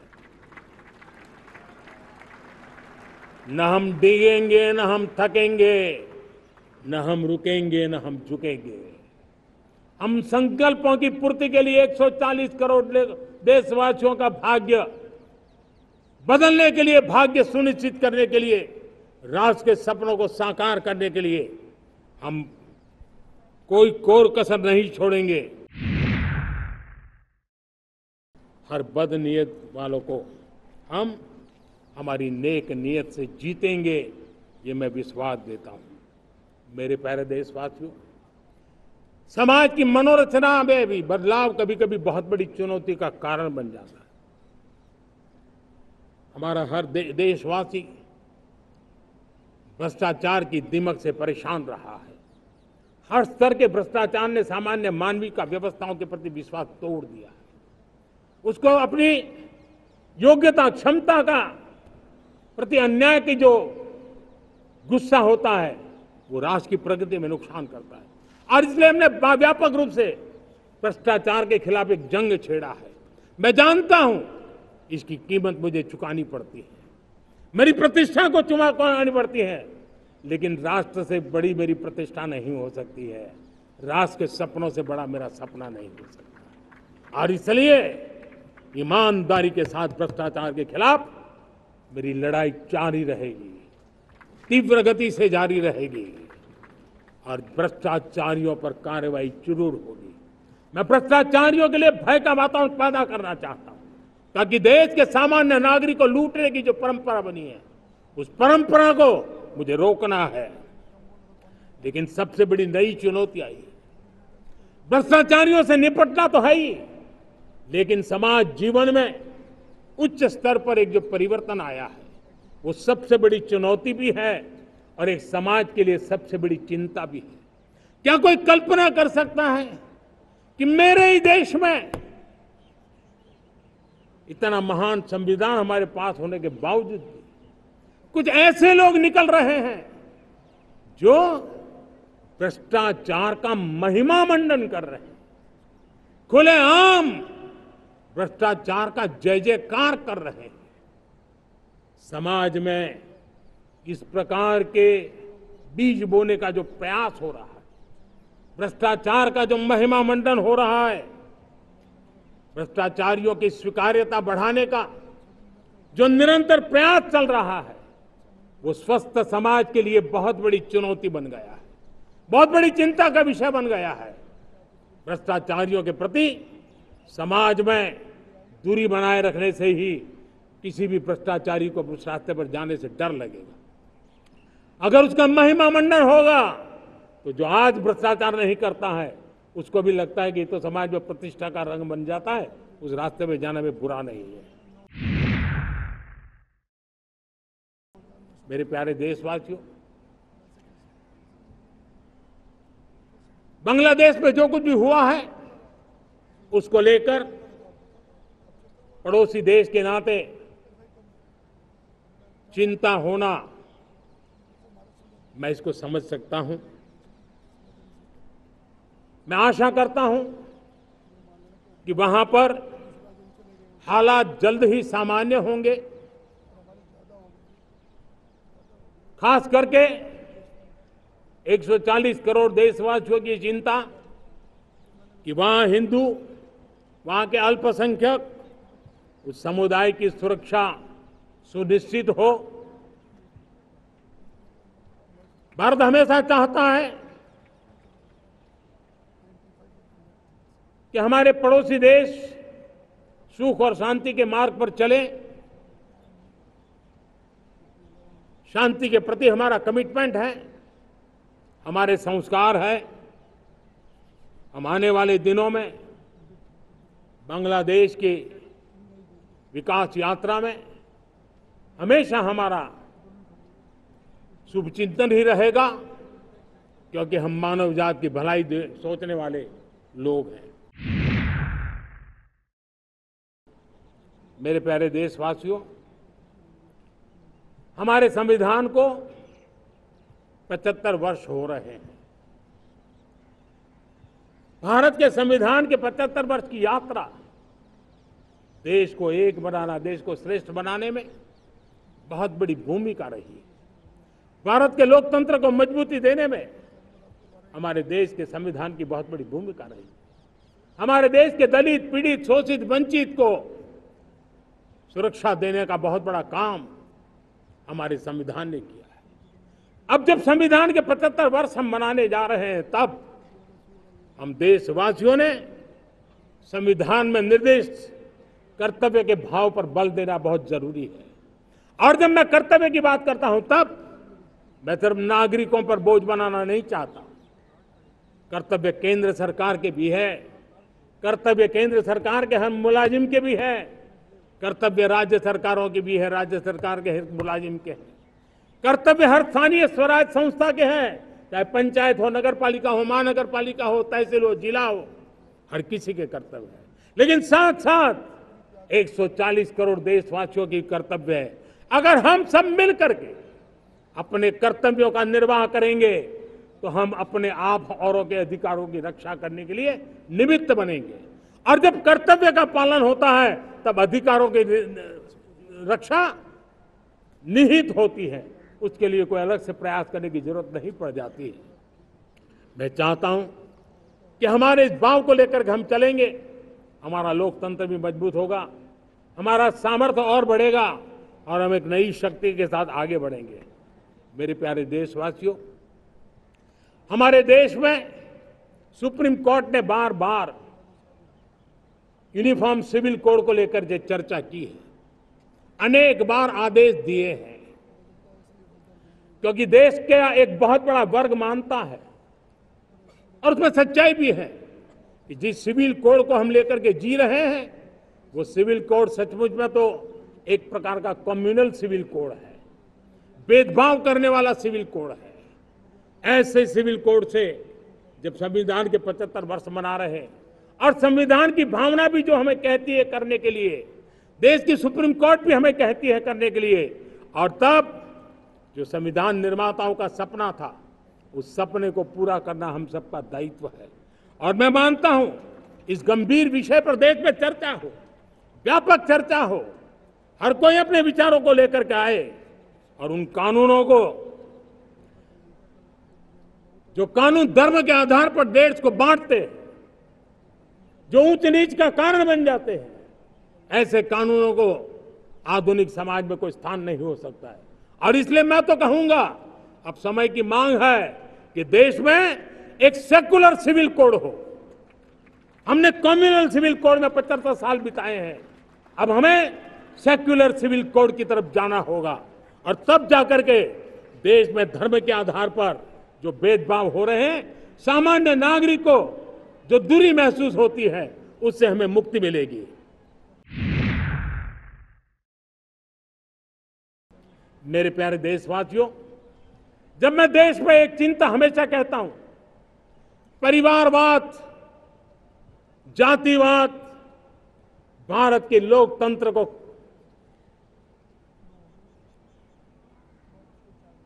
बहुत नुकसान कर रहा है। देश को, लोक राजनीति को हमें परिवारवाद और जातिवाद से मुक्ति दिलानी होगी। आज मैं देख रहा हूं मेरे सामने जो नौजवान है, उसमें लिखा हुआ है माय भारत, जिस संगठन का नाम है उसकी चर्चा लिखी है, यहां बहुत बढ़िया तरीके से लिखा हुआ है।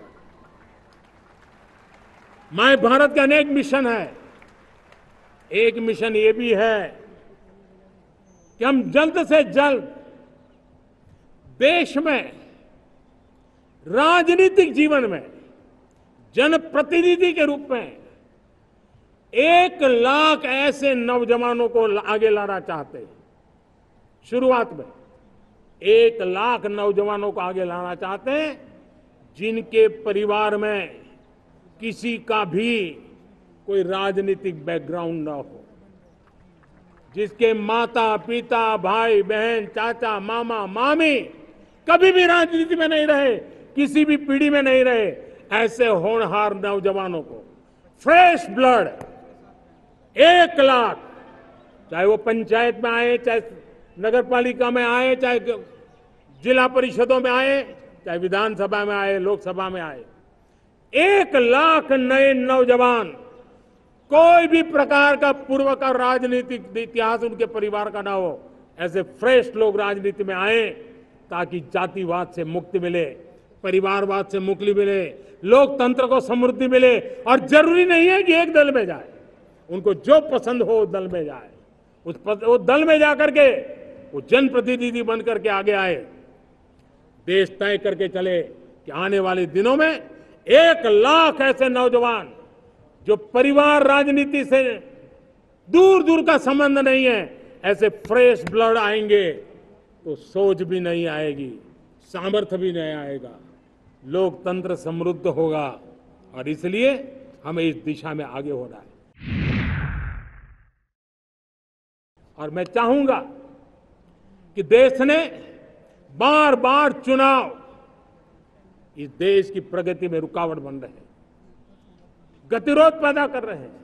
आज कोई भी योजना को चुनाव के साथ जोड़ देना आसान हो गया है, क्योंकि हर 3 महीने 6 महीने कहीं न कहीं चुनाव चल रहा है।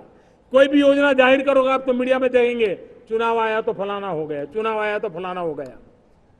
हर काम को चुनाव के रंग से रंग दिया गया है। और इसलिए देश में व्यापक चर्चा हुई है, सभी राजनीतिक दलों ने अपने विचार रखे हैं। एक कमेटी ने बहुत बढ़िया अपना रिपोर्ट तैयार किया है। 1 नेशन 1 इलेक्शन के लिए देश को आगे आना होगा। मैं लाल किले से तिरंगे की साक्षी में देश के राजनीतिक दलों से आग्रह करता हूं, देश के संविधान को समझने वाले लोगों से आग्रह करता हूं कि भारत की प्रगति के लिए, भारत के संसाधनों का सर्वाधिक उपयोग जन सामान्य के लिए हो, उसके लिए वन नेशन वन इलेक्शन के सपने को साकार करने के लिए हमें आगे आना चाहिए।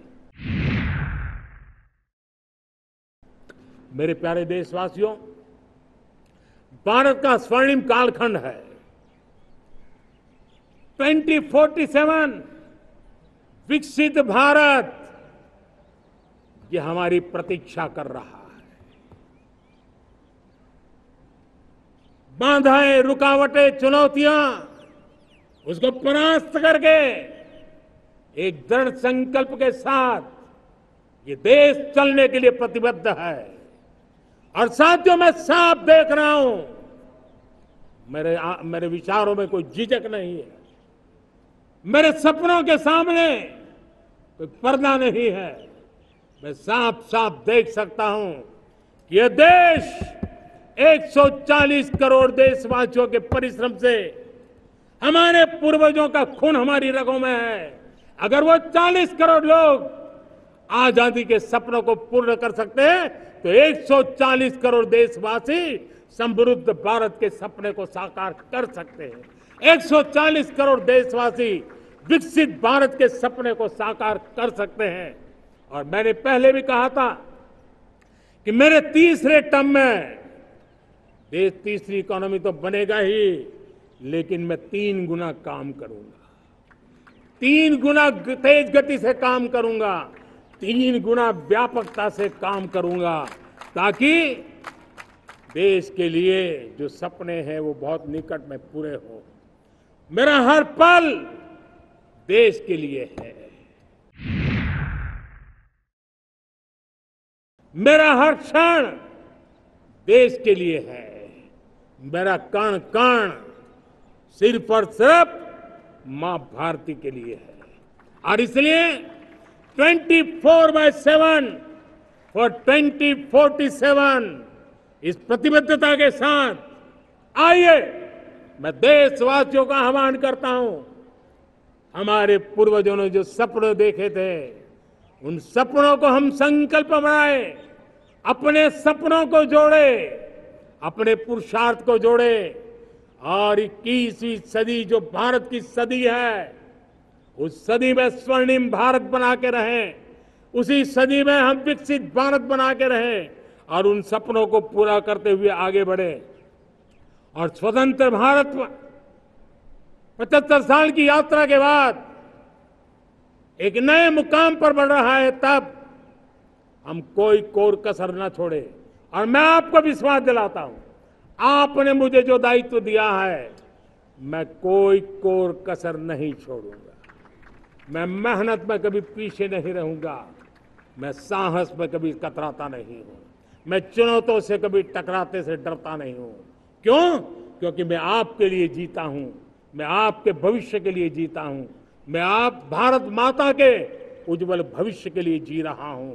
और उस सपनों को पूरा करने के लिए आज राष्ट्र ध्वज के छाया में, तिरंगे की छाया में दृढ़ संकल्प के साथ हम आगे बढ़े। इसी के साथ मेरे साथ बोलिए, भारत माता की, भारत माता की, भारत माता की, वंदे वंदे वंदे वंदे। जय हिंद, जय हिंद, जय हिंद।